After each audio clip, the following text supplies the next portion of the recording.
estamos reunidos aqui para o estudo da Revista Espírita.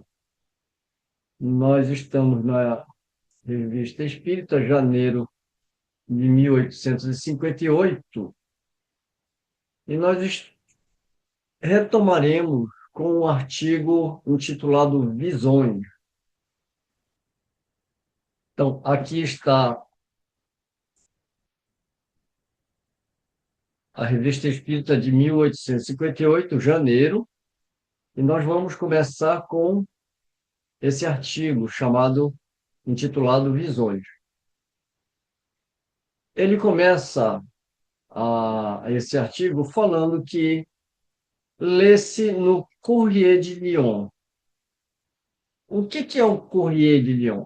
É um jornal diário publicado em Lyon no período de 1832 a 1901, de corte político, industrial e literário. Então, nesse jornal, houve uma publicação a qual Kardec vai transcrever na Revista Espírita.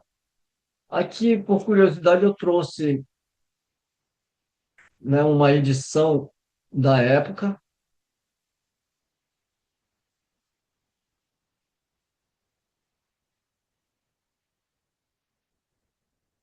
Vamos ao texto. Na noite de 27 para 28 de agosto de 1857, um caso singular de visão intuitiva se passou em Croix-Rousse. Não sei se pronuncia assim, mas é um bairro, né, de Lyon. Nas circunstâncias seguintes. Então, ele está narrando um caso de visão intuitiva. A gente vai, né, falar um pouquinho disso depois de ler o artigo completo. Aqui inicia-se a história. Há mais ou menos 3 meses, o casal B, honestos tecelões, movidos por um sentimento de louvável comiseração, acolheram em sua casa, na qualidade de doméstica, uma jovem atoleimada, que vivia nos arredores de Bourgogne. Domingo passado, entre 2 e 3 horas da madrugada, o casal B foi acordado em sobressalto pelos gritos lancinantes da empregada, que dormia no sótão, vizinho ao seu quarto.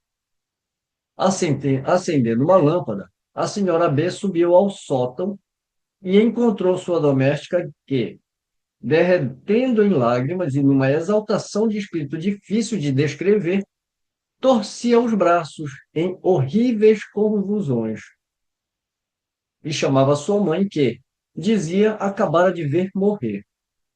Depois de consolar a jovem como melhor lhe foi possível, a senhora B retornou ao seu quarto. Esse incidente estava quase esquecido quando ontem, terça-feira, no período da tarde, um carteiro dos Correios trouxe à senhora B uma carta do tutor da mocinha, informando a esta última que, na noite de domingo para segunda-feira, entre 2 e 3 horas da madrugada, sua mãe havia morrido, em consequência de uma queda que sofreu do alto de uma escada. A pobre idiota partiu ontem mesmo de manhã para a Bourgogne, acompanhada pelo senhor B, seu patrão, para receber a parte dos bens que lhe cabia na herança da mãe, cujo fim deplorável vira tão tristemente insônia. Os fatos dessa natureza não são raros, e muitas vezes teremos ocasião de nos referir àqueles cuja autenticidade não poderia ser contestada. Algumas vezes se produzem durante o sono em estado de sonho. Ora, como os sonhos nada mais são que um estado de sonambulismo natural incompleto, designaremos as visões que ocorrem nesse estado sob o nome de visões sonambúlicas. Então, preste bem atenção para esses termos que ele está usando aqui, né? Então, quando você sonha como ela sonhou, né, essas visões que a gente tem durante o sono, ele chama de visões sonambúlicas. para distingui-las das que se dão em estado de vigília, ou seja, quando você está acordado, né? E que chamaremos visões pela dupla vista. Então, quando você sonha, a denominação é visões sonambúlicas. Ele chama de visão sonambúlica para diferenciar da visão que você tem quando você está acordado, no estado de vigília, e ele chama isso, então, de visões pela dupla vista. A gente vai conceituar isso mais para frente. E, finalmente, chamaremos de visões estáticas, as que ocorrem no êxtase, por isso estáticas, né? Que vem do êxtase. Em geral, tem por objeto os seres e as coisas do mundo incorpóreo. O fato seguinte pertence à segunda categoria. Qual é a segunda categoria que ele está se referindo? A dupla vista, né? A visões pela dupla vista, porque a primeira é a visão sonambúlica, que é do sonho, visão pela dupla vista, quando se está acordado, visão estática, quando está num transe mais profundo, que é o êxtase. Aqui ele vai narrar, então, um outro caso, que está nesse caso aqui de visões pela dupla vista. Um armador, nosso conhecido, residente em Paris, narrou-nos há poucos dias o seguinte: no passado mês de abril, estando um pouco indisposto, fui passear com meu sócio nas Tulherias. Fazia um tempo magnífico, o jardim estava cheio de gente. De repente, a multidão desaparece aos meus olhos. Já não sinto meu corpo. Sou como que transportado e vejo distintamente o navio entrando no porto de Harvard. Reconheço-o por Clemens, que aguardávamos das Antilhas. Vi-o atracar ao cais, distinguindo claramente os mastros, as velas, os marinheiros e os mais minuciosos detalhes como se lá estivesse. Então disse ao meu companheiro: Eis o Clemens que chega. Receberemos notícia hoje mesmo. Sua travessia foi feliz. Voltando para casa, entregaram-me um telegrama. Antes de o ler, eu disse: é o anúncio da chegada do Clemens, que entrou no Harvard às 3 horas. Realmente, o telegrama confirmava a entrada na mesma hora em que eu o tinha visto das Tulherias. Então, aqui ele narrando, né, esse caso. Quando as visões têm por objeto os seres do mundo incorpóreo, poder-se-ia aparentemente, com alguma razão, qualificá-las de alucinação, porque nada lhes pode demonstrar a exatidão. Porém, nos dois casos que acabamos de narrar, é a verdade mais palpável e mais positiva que se evidencia. Desafiamos todos os fisiologistas e todos os filósofos a que não os expliquem pelos sistemas ordinários. Somente a doutrina espírita é capaz de fazê-lo através do fenômeno da emancipação da alma que, escapando momentaneamente de seus tentáculos materiais, transporta-se para além da esfera da atividade corporal. No primeiro caso, é provável que a alma da mãe veio procurar a filha para avisá-la de sua morte. Mas no segundo, o que é certo é que não foi um navio que veio encontrar o armador nas Tulherias. Preciso, pois, tenha sido a alma deste que o foi procurar no Harra. Bem, deixa eu fazer uma breve explicação a respeito desses três fenômenos aqui, né, que ele classifica como visões sonambúlicas, visões pela dupla vista e visões estáticas. Isso daqui a gente vai estudar no Livro dos Espíritos, a gente vai estudar no Livro dos Médiuns, mas os conceitos principais, principalmente, vai estar no Livro dos Espíritos. Aqui eu só vou trazer rapidamente o conceito desses três desses três fenômenos. Visões sonambúlicas são aquelas que ocorrem em um estado de sonambulismo natural incompleto. No caso do sonho, né, ele fala que é um estado de sonambulismo natural, que todos nós saímos do corpo, sonhamos, e esses sonhos são exatamente as visões que a gente tem quando a gente está fora do corpo, que a gente interpreta muitas vezes como um sonho, né? Então, quando ele fala visões sonambúlicas, né, é aquelas que ocorrem, né, durante o sono. Os sonhos são considerados um estado de sonambulismo natural incompleto. O sonambulismo, seja natural ou artificial, o êxtase e a dupla vista são variedades ou modificações de uma mesma causa e existiram em todas as épocas. Visão pela dupla vista são as visões que acontecem no estado de vigília, ou seja, quando a gente está acordado, como aconteceu com o moço lá, né? O armador. A dupla vista é a faculdade de ver, ouvir e sentir, além dos limites dos sentidos ordinários, percebendo coisas distantes onde a alma estende a sua ação, como se fosse por uma espécie de miragem. Então, quando a gente fala dupla vista, a gente acha que é só visão, né? Não é? Dupla vista, ele está se referindo à visão, à audição, qualquer outro tipo de sentido. Esta faculdade é independente dos olhos do corpo. Então, e embora rara de forma permanente, é comum como resultado de uma crise momentânea.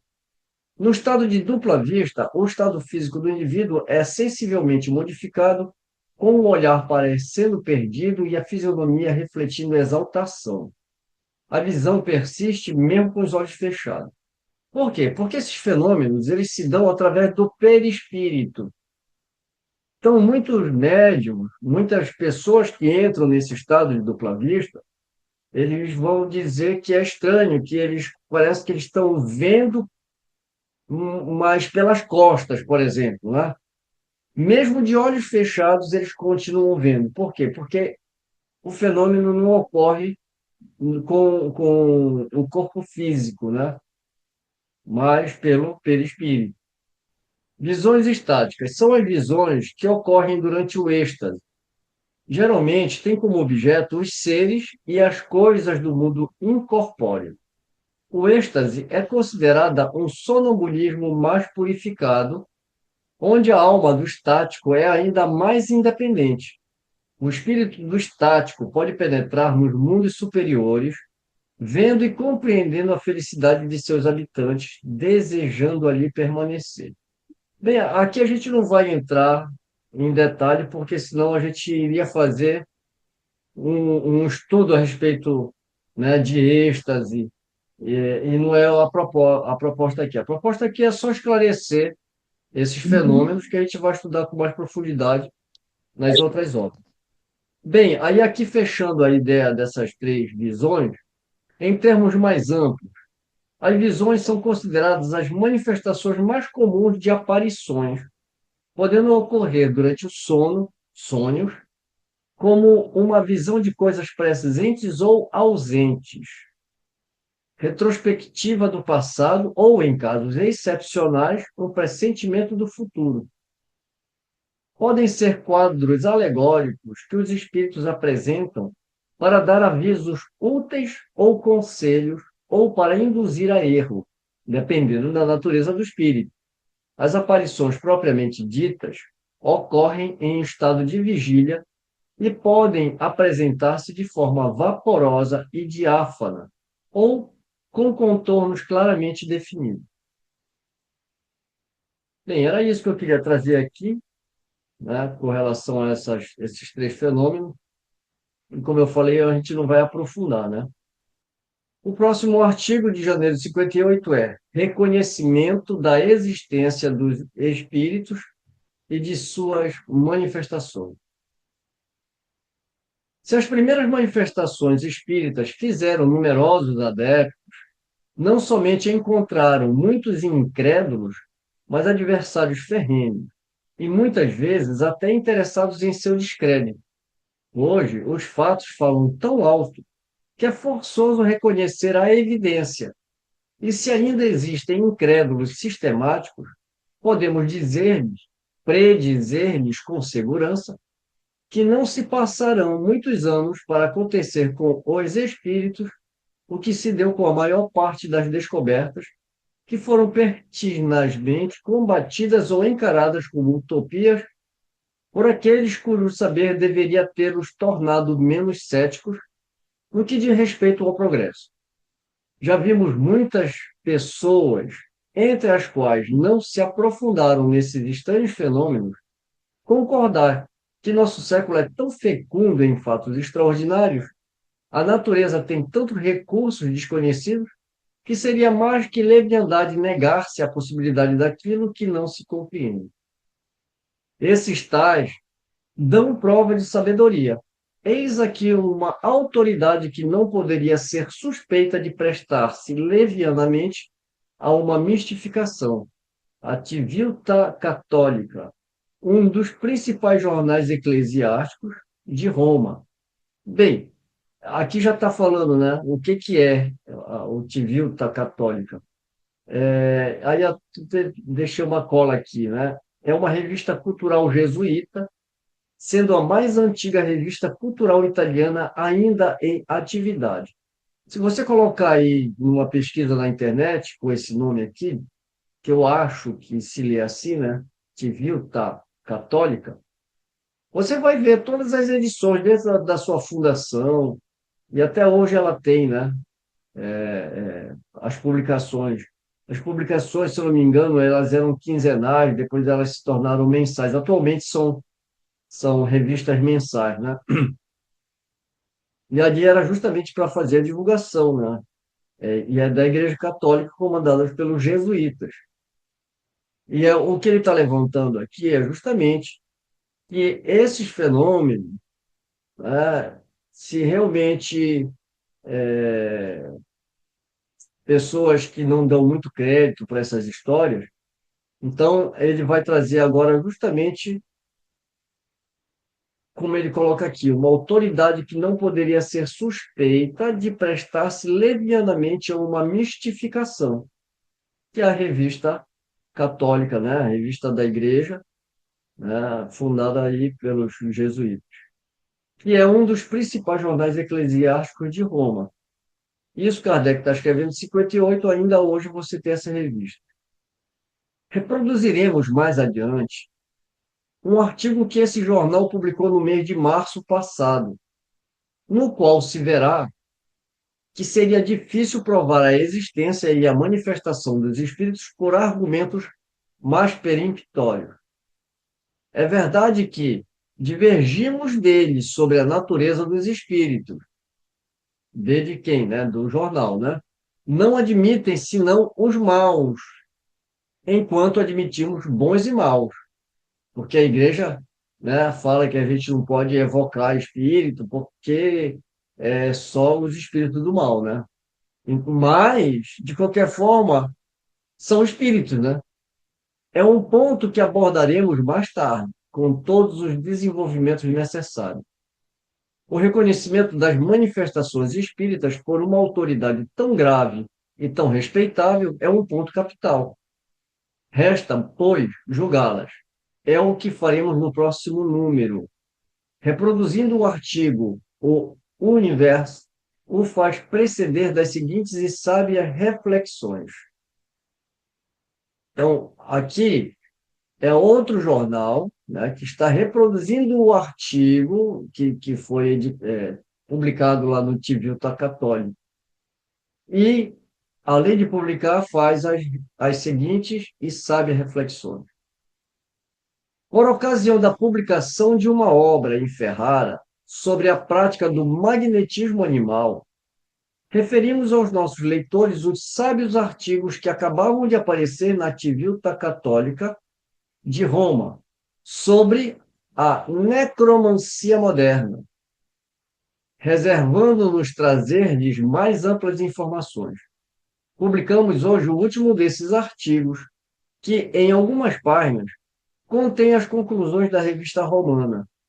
Além do interesse que naturalmente se liga a essas matérias e a confiança que deve inspirar um trabalho publicado pela Civilta, a oportunidade particular da questão nos dispensa, neste momento, de chamar a atenção para uma matéria que muitas pessoas, na teoria como na prática, trataram de maneira tão pouco séria, a despeito da regra de vulgar prudência que recomenda sejam os fatos examinados com tanto maior circunspecção quanto mais extraordinários pareçam. Em um artigo, abre aspas, de todas as teorias lançadas para explicar naturalmente os diversos fenômenos conhecidos sob o nome de espiritualismo americano, não há uma só que alcance o objetivo e, menos ainda, consiga dar razão de todos eles.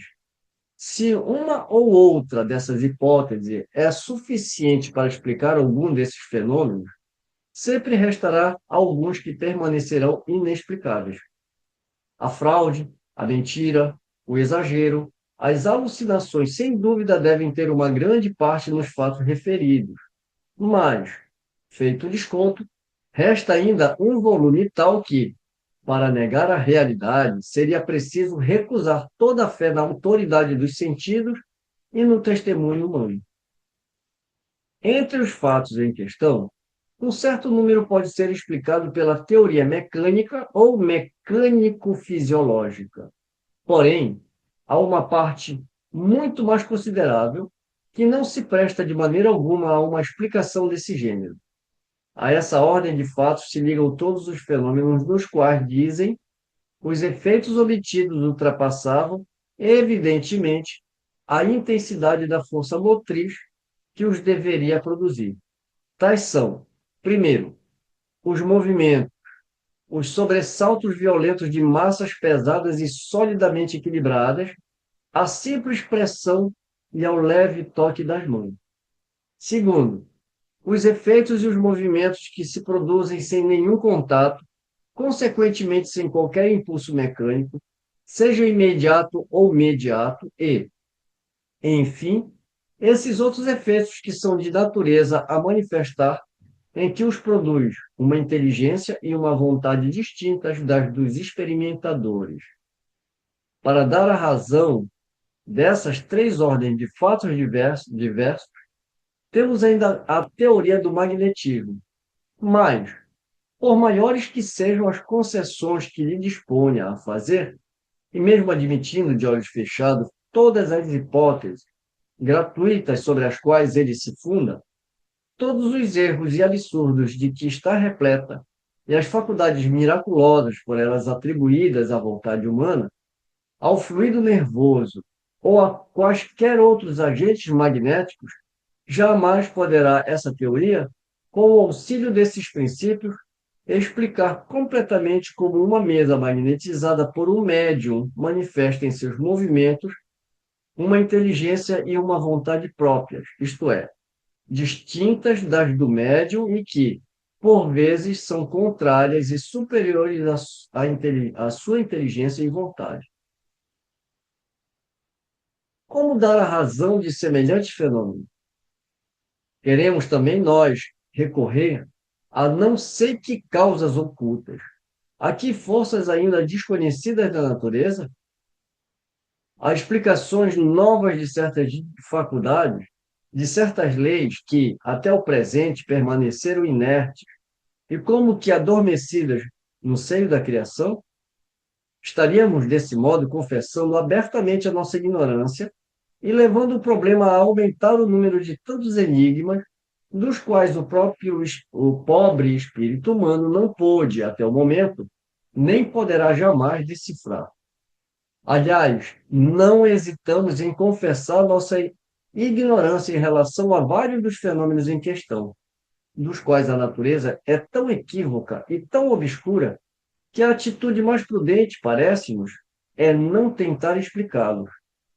Em compensação, há outros para os quais não nos é difícil encontrar a solução.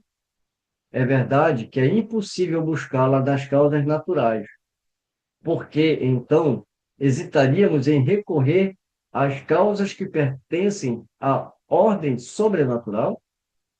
Talvez fôssemos desviados pelas objeções que nos opõem os céticos e os que, negando essa ordem sobrenatural, nos digam que não se pode definir até onde se estendem as forças da natureza. Que o campo que ainda resta descobrir pelas ciências físicas não tem limites e que ninguém conhece suficientemente bem quais são os limites da ordem natural para poder indicar, com precisão, o ponto onde termina esta e começa a outra. A resposta a tal objeção parece-nos fácil. Admitindo que não se possa determinar de modo preciso o ponto de divisão dessas duas ordens opostas, a natural e a sobrenatural, não se segue daí que seja impossível definir com certeza se um dado efeito pertence a esta ou aquela. Quem pode, no arco-íris, distinguir o ponto preciso onde acaba uma cor e começa a seguinte? Quem pode fixar um instante exato onde termina o dia e começa a noite? E, entretanto, não há um só homem, por mais limitado que seja, que não distinga se tal zona do arco-íris é vermelha ou amarela, se a tal hora é dia ou noite. Quem não percebe que, para conhecer a natureza de um fato, de modo algum é necessário passar pelo limite onde começa ou termina a categoria a qual o mesmo pertence, e que basta constatar se tem os caracteres peculiares a essa categoria? Apliquemos essa observação tão simples à presente questão. Não podemos dizer até onde vão as forças da natureza. Entretanto, dando-se o fato, podemos dizer muitas vezes, com certeza, segundo seus caracteres, que ele pertence à ordem sobrenatural. E, para não sair do nosso problema, entre os fenômenos das mesas falantes, há vários que, em nossa opinião, manifestam esses caracteres de maneira mais evidente. Tais são aqueles nos quais o agente que move as mesas age como causa inteligente e livre, ao mesmo tempo em que se revela, ao mesmo tempo em que revela uma inteligência e uma vontade próprias, isto é, superiores ou contrárias à inteligência e à vontade dos médiuns, dos experimentadores, dos assistentes. Numa palavra, distintas destas, qualquer que seja o modo que ateste esta distinção. Seja como for, em casos tais somos forçados a admitir que esse agente é um espírito, e não é um espírito humano, estando, desde então, fora dessa ordem, dessas causas que costumamos chamar naturais, daquelas que não ultrapassam as forças do homem. Tais são precisamente os fenômenos que, como dissemos acima, resistiram a toda teoria baseada sobre princípios puramente naturais, enquanto na nossa eles encontram mais fácil e clara explicação, pois todos sabem que o poder dos espíritos sobre a matéria ultrapassa de muito o poder do homem. E porque não há efeito maravilhoso entre os citados da necromancia moderna que não passa a ser que não possa ser atribuído à sua ação. Sabemos perfeitamente que, em nos vendo colocar em cena os espíritos, mais de um leitor sorrirá de piedade, sem falar dos que verdadeiros materialistas não acreditam na existência dos espíritos e rejeitam como fábula tudo quanto não seja matéria ponderável e palpável, como também aqueles que, admitindo que existem espíritos, negam-lhes qualquer influência ou intervenção no que diz respeito ao nosso mundo.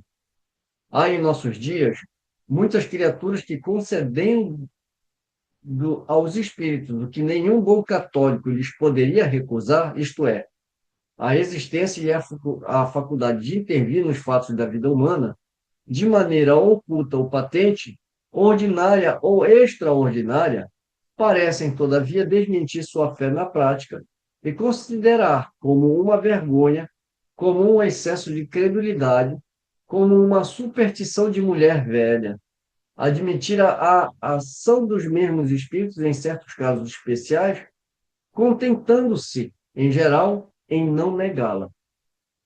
Em verdade, há um século zombou-se tanto da simplicidade da Idade Média, acusando-a de ver espíritos, sortilégios e feiticeiros por toda parte, e tanto se invectivou a esse respeito, que não é de admirar que tantas cabeças fracas, querendo parecer fortes, experimentem agora repugnância e uma espécie de vergonha em crer na intervenção dos espíritos. Mas esse excesso de incredulidade não é menos despropositado do que em outras épocas o foi o excesso contrário. Em semelhante matéria, crer em demasia leva a vãs superstições. Por outro lado, nada querer admitir conduz diretamente à impiedade do naturalismo. O homem sábio, o cristão prudente, deve, pois, do mesmo modo, evitar dois extremos e manter-se firme na linha intermediária. Aí estão a verdade e a virtude. Agora, nessa questão das mesas falantes, para que lado nos fará inclinar uma fé prudente? A primeira, a mais sábia das regras que nos impõe essa prudência, ensina-nos que, para explicar os fenômenos que oferecem um caráter extraordinário, somente se deve recorrer às causas sobrenaturais se as pertencentes à ordem natural não forem suficientes para os explicar. Em compensação, daí resulta a obrigação de admitir as primeiras, quando as segundas são insuficientes. É justamente o nosso caso.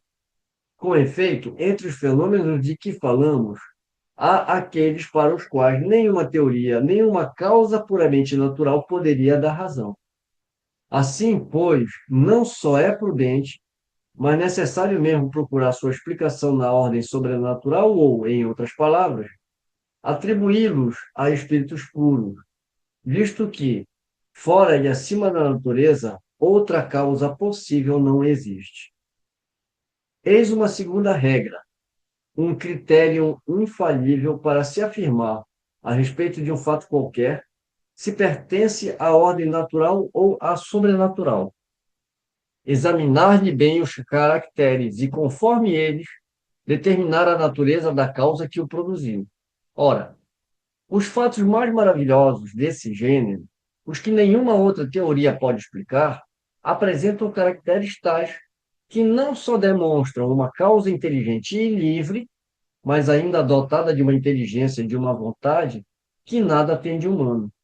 Portanto, não pode essa causa deixar de ser senão um espírito puro. Assim, por dois caminhos, um indireto e negativo, que procede por exclusão, o outro direto e positivo, fundado sobre a própria natureza dos fatos observados. Chegaremos a essa mesma conclusão, a saber, que, entre os fenômenos da necromancia moderna, há pelo menos uma categoria de fatos que, sem nenhuma dúvida, são produzidos pelos espíritos. Somos levados a essa conclusão por um raciocínio tão simples, tão natural, que, aceitando-o, longe do temor de ceder a uma imprudente credulidade, julgamos, ao contrário, fazer prova de uma fraqueza e de uma incoerência de espírito indesculpável, caso o recusemos. Para confirmar a nossa asserção, não nos faltam argumentos, mas sim espaço e tempo para desenvolvê-los aqui. O que dissemos até o momento é suficiente e pode resumir-se nas quatro seguintes proposições. Primeiro, entre os fenômenos em questão, deixando de lado os que podem razoavelmente ser atribuídos à impostura, às alucinações e aos exageros, grande número ainda existe cuja realidade não pode ser posta em dúvida, sem que se violem todas as leis de uma crítica sadia. Segundo, todas as teorias naturais que expusemos e discutimos acima são impotentes para dar uma explicação satisfatória de todos esses fatos. Se explicam algumas, deixam um grande número, e estes são os mais difíceis, totalmente inexplicados e inexplicáveis. Terceiro, o fenômeno dessa última ordem, por implicarem a ação de uma causa e inteligência estranha ao homem, só podem ser explicados pela intervenção dos espíritos, seja qual for, aliás, o caráter desses espíritos, questão de que logo nos ocuparemos. Quarto, pode-se dividir todos esses fatos em quatro categorias. Muitos deles devem ser rejeitados como falsos ou como produtos da fraude. Quanto aos outros, os mais simples, os mais fáceis de conceber, tais como as mesas girantes em certas circunstâncias, admitem uma explicação puramente natural, a do impulso mecânico, por exemplo. Uma terceira classe compõe-se de fenômenos mais extraordinários e mais misteriosos, sobre a natureza dos quais se fica em dúvida por quê. Se bem que pareçam ultrapassar as forças da natureza, não apresentam, entretanto, caracteres tais que, evidentemente, para os explicar, se deva recorrer a uma causa sobrenatural. Enfim, agrupamos na quarta categoria os fatos que, oferecendo de maneira evidente esses caracteres, devem ser atribuídos à operação invisível dos espíritos puros. Mas que são esses espíritos? Bons ou maus? Anjos ou demônios? Almas bem-aventuradas ou almas condenadas? A resposta a esta última parte do nosso problema não pode suscitar dúvida, por pouco que se considere, de uma parte, a natureza desses espíritos e de outra, o caráter de suas manifestações. É o que nos falta demonstrar. São conclusões que os jesuítas chegaram, publicaram, e o Kardec pegou esse artigo justamente para mostrar, né, que, muito embora haja divergência na forma de pensar com relação a essas manifestações, se pode, se não pode, se são espíritos bons, se são maus, mas eles admitem que realmente existem as comunicações, né?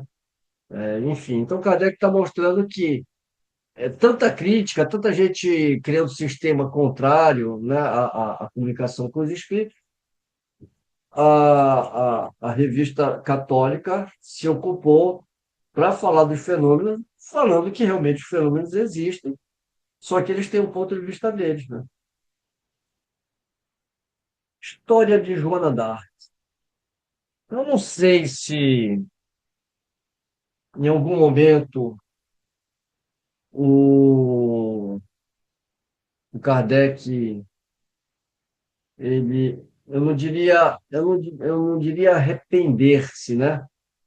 Mas a partir de um certo momento ele ele deixou de dar muita ênfase, né, para algumas publicações. Por exemplo, aqui, né, nessa publicação da Hermance do Fou, né, ele deu um grande destaque aqui na Revista Espírita, a respeito desse livro, né, da Hermance. É, eu não sei se mais tarde ele achou mais prudente não fazer mais a exaltação dessas obras, seja, eu não estou falando da Hermance, né, mas de obras mediúnicas, né? Porque você não vai mais ver o Kardec também fazendo comentários do jeito que ele fez o comentário desse livro. Esse livro aqui, ele foi publicado originalmente em 1855, né? Mas a tradução, ela sai como, né, a história de Joana d'Arc, ditada por ela mesma, a senhorita Hermance do Fogo. Hermance do Fogo foi uma médium que fez parte, ela e o pai dela, né, fizeram parte, eram sócios da Sociedade Parisiense de Estudos Espíritas. Ela era eles eram muito ativos, ela era uma médium, né, muito ativa, ela que deu várias publicações de São Luís e por aí vai, né? Então, aqui, esse artigo, História de Joana d'Arc, ditada por ela mesma, a senhorita Hermance Dufour. Vamos começar a ler, então, o artigo. Uma pergunta que nos tem sido feita muitas vezes é se os espíritos, que respondem mais ou menos com precisão às perguntas que lhes são dirigidas, poderiam fazer um trabalho de fôlego. A prova disso está na obra da qual falamos, porquanto aqui não se trata mais de uma série de perguntas e respostas, mas de uma narração completa e seguida como faria um historiador e contendo uma infinidade de detalhes pouco ou nada conhecidos sobre a vida da heroína. Aos que poderiam pensar que a senhorita Dufour inspirou-se em seus conhecimentos pessoais, responderemos que ela escreveu o livro com a idade de 14 anos e que havia recebido a instrução que recebem todas as jovens de boa família, educadas com cuidado. Porém, mesmo que tivesse uma memória fenomenal, não seria nos livros clássicos que iria buscar documentos íntimos, dificilmente encontráveis nos arquivos do tempo. Sabemos perfeitamente que os incrédulos sempre terão mil objeções a fazer, mas para nós que vimos a médium em ação, a origem do livro não poderia suscitar nenhuma dúvida. Embora a faculdade da senhorita Dufour se preste à evocação de qualquer espírito de que nós mesmos tivemos provas nas comunicações pessoais que ela nos transmitiu, sua especialidade é a história. Do mesmo modo, ela escreveu a de Luís XI e a de Carlos VIII, que serão publicadas como a de Joana d'Arc. Passou-se com ela um fenômeno bastante curioso. A princípio, era excelente médium psicógrafa, escrevendo com grande facilidade. Pouco a pouco se tornou médium falante, e à medida que essa nova faculdade se desenvolvia, a primeira enfraquecia. Hoje escreve pouco e com muita dificuldade, mas o que há de estranho é que, falando, sente necessidade de ter um lápis à mão, fingindo que escreve. É preciso uma terceira pessoa para registrar suas palavras, como as da Sibila. Como todos os médios favorecidos pelos espíritos bons, somente recebeu comunicações de ordem elevada. Temos ocasião de voltar à histó- teremos ocasião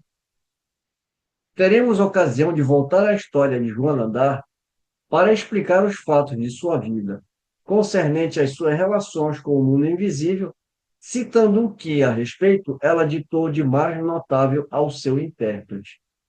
E aqui as características do volume da obra, né?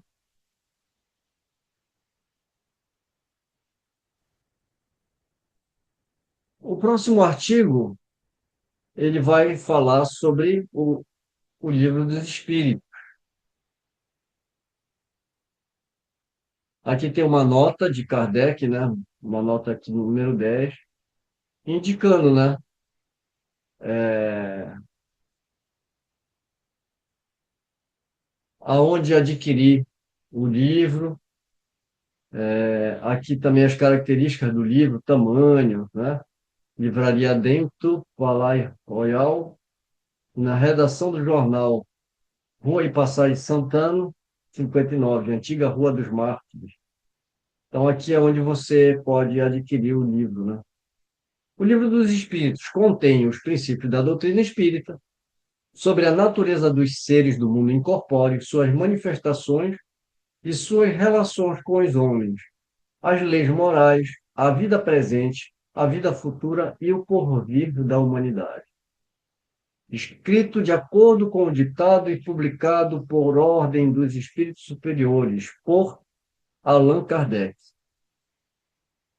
Esta obra, como indica o seu título, não é uma doutrina pessoal, é o resultado do ensino direto dos próprios espíritos sobre os mistérios do mundo onde estaremos um dia e sobre todas as questões que interessam à humanidade.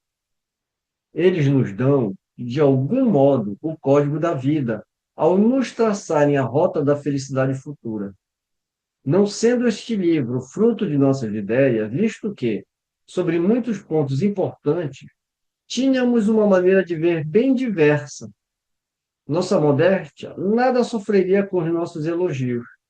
Preferimos, no entanto, deixar falar os que estão inteiramente desinteressados por esta questão. Então, a gente vê aqui exatamente o que a gente já constatou, né? A respeito de o Kardec trabalhar essa revelação. Quando ele fala que a revelação tem duas características, né? A revelação ela é humana e ela é divina, e sendo uma revelação, ela tem que conter a verdade. Então, se vem dos espíritos e é divina e contém a verdade, né? Resta a parte que cabe, né, ao humano, né, quando vai fazer a compilação dessa doutrina, não trazer nenhuma crença e nenhuma ideia preconcebida ou preconceito, porque a partir daí você deturpa a verdade que contém essa revelação. O Kardec, ele vai fazer exatamente isso, como ele coloca, né? O livro não é fruto das nossas ideias, visto que sobre muitos pontos importantes tínhamos uma maneira de ver diferente da que estava sendo apresentada. Mas o que que o Kardec fez? Ele passou pelo crivo da razão, ele não levou ideias preconcebidas, ele foi analisando, vendo a, a coerência da ideia, e assim ele fez a compilação e a organização desses ensinamentos trazidos pelos espíritos superiores. Com relação ao Livro dos Espíritos, ele publicou aqui porque agora ele vai falar o que a mídia da época falou a respeito da publicação do Livro dos Espíritos. Então, o Courrier de Paris, de 11 de julho de 1857, publicou sobre este livro o seguinte artigo: A Doutrina Espírita. O editor Dentu acaba de publicar uma obra deveras notável, diríamos mesmo bastante curiosa, mas há coisas que repelem toda qualificação banal.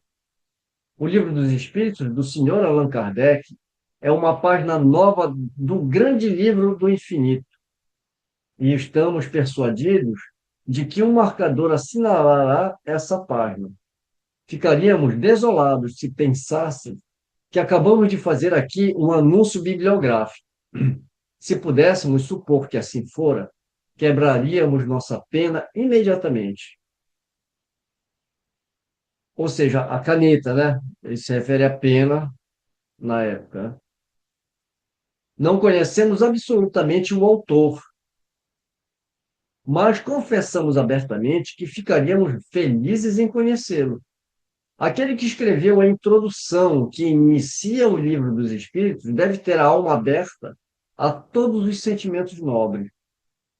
Então, o editor aqui, ele nem conhece, né? Ele leu a obra, nem conhece Kardec.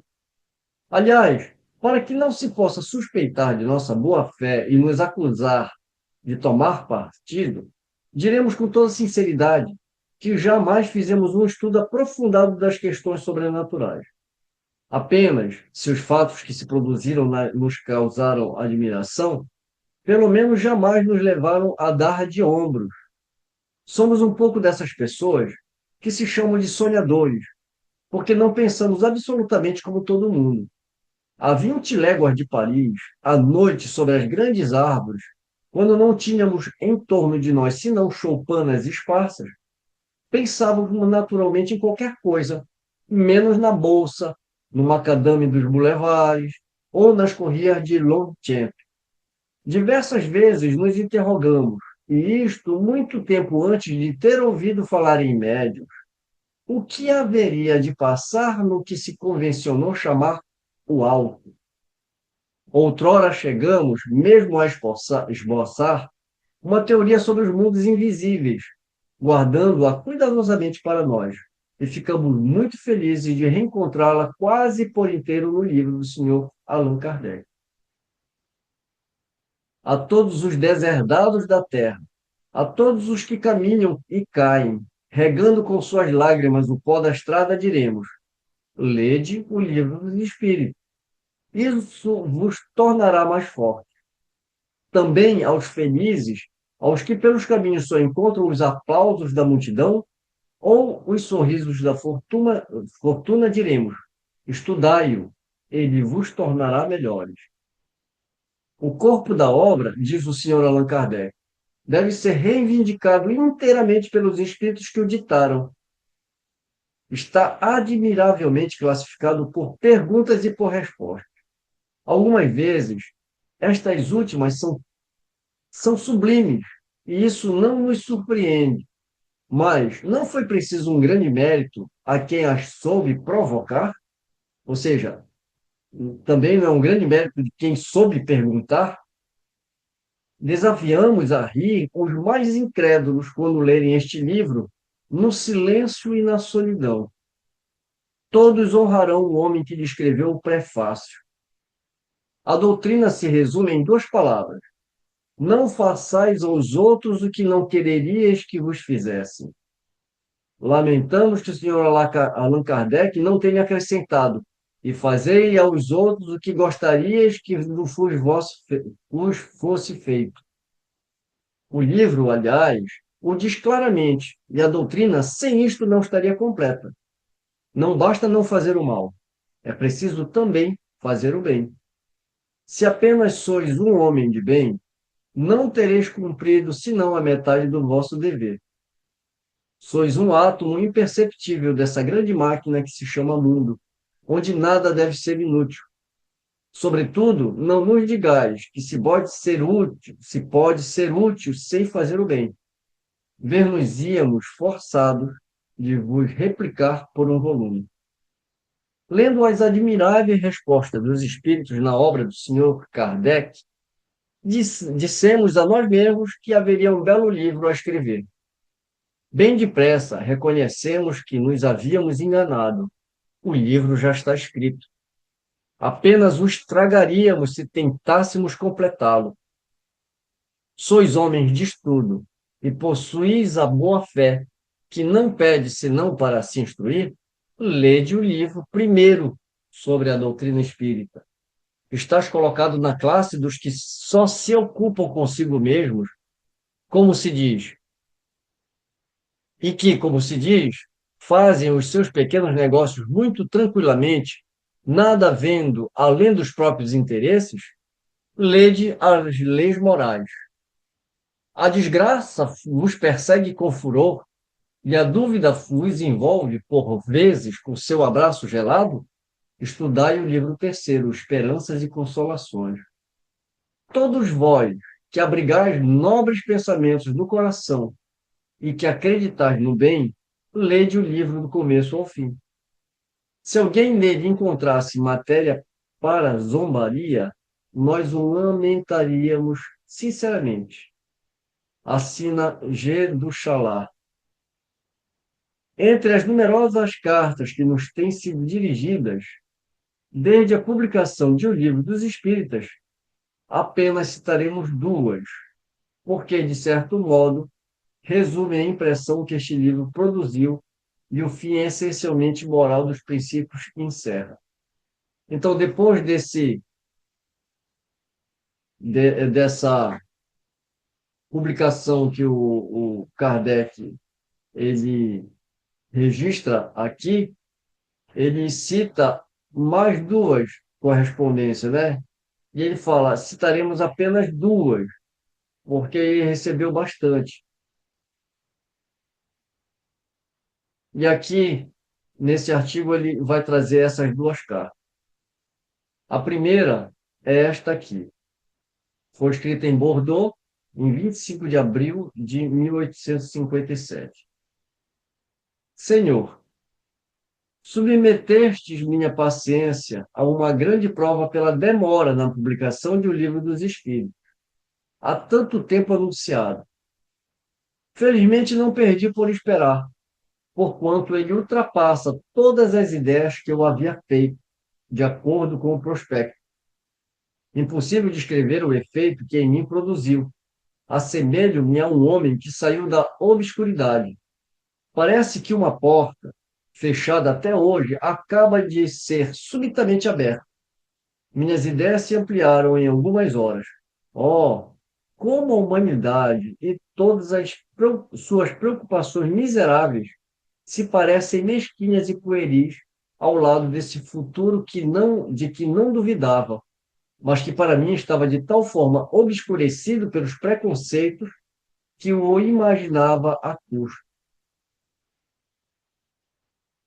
Graças ao ensino dos espíritos, agora se apresenta sob uma forma definida, compreensível, maior, mais bela e em harmonia com a majestade do Criador. Quem quer que leia esse livro meditando como eu, encontrará tesouros inesgotáveis de consolações, pois que ele abarca todas as fases da existência. Em minha vida sofri perdas que me afetaram vivamente. Hoje, não me causam nenhum pesar, e toda a minha preocupação é empregar utilmente o tempo e minhas faculdades para acelerar meu progresso, porque, para mim, agora, o bem tem uma finalidade e compreendo que uma vida inútil é uma vida de egoísta e não nos permite avançar na vida futura.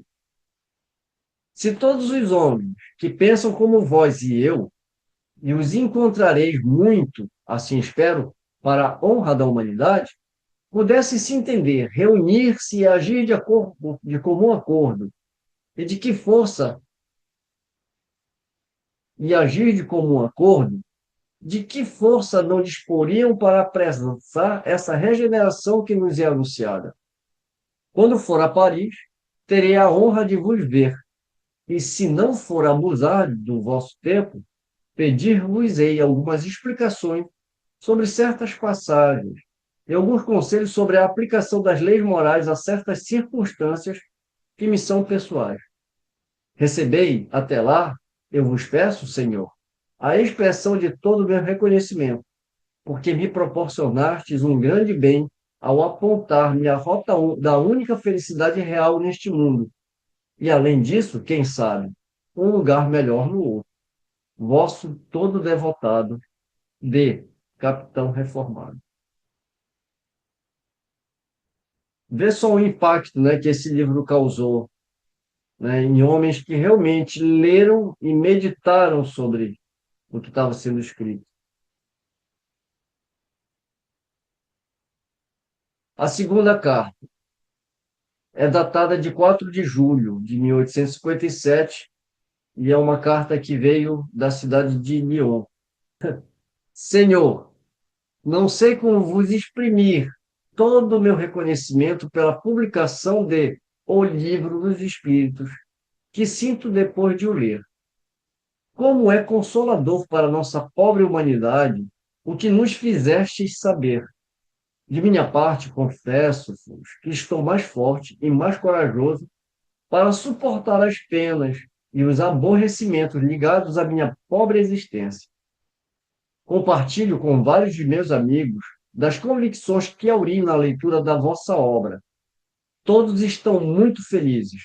Agora compreendem as desigualdades das posições sociais e já não murmuram contra a providência. A certeza de um futuro mais feliz, caso se comportem bem, os consola e encoraja. Gostaria de vos ser útil, Senhor. Sou um simples filho do povo que obteve certa posição com seu trabalho, mas a quem falta instrução por ter sido obrigado a trabalhar desde menino. Entretanto, sempre amei muito a Deus e fiz tudo quanto pude para ser útil aos semelhantes. É por isso que procuro tudo o que possa ajudar na felicidade de meus irmãos. Vamos nos reunir, vários adeptos que estavam dispersos, envidaremos todos os esforços para vos secundar, levantartes a bandeira. Cabe a nós seguirmos. Contamos com vosso apoio e vossos conselhos. Sou, Senhor, se ouso vos chamar de confrade, vosso todo devotado, assina C. Kardec não coloca, né, não divulgou o nome.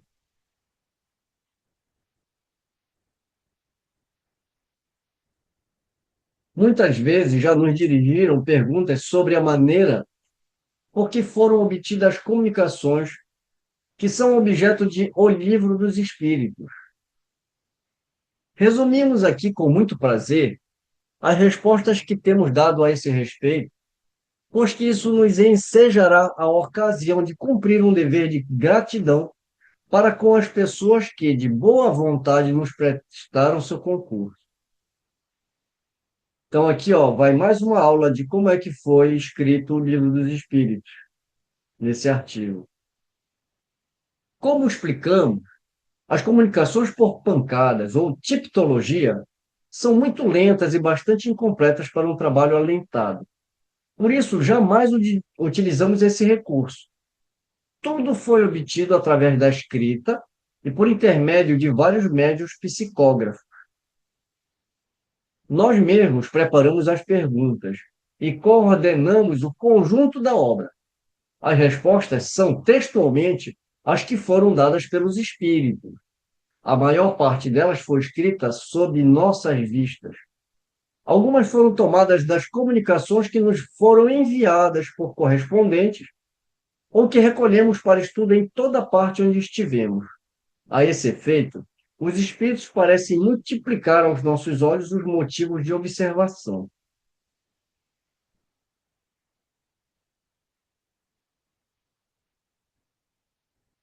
Os primeiros médios que concorreram para o nosso trabalho foram as senhoritas B. Aqui com certeza deve ser da família Bodan, né? Cuja boa vontade jamais nos faltou. Esse livro foi escrito quase por inteiro por seu intermédio e na presença de numeroso auditório que assistia às sessões e nelas tomava parte com o mais vivo interesse.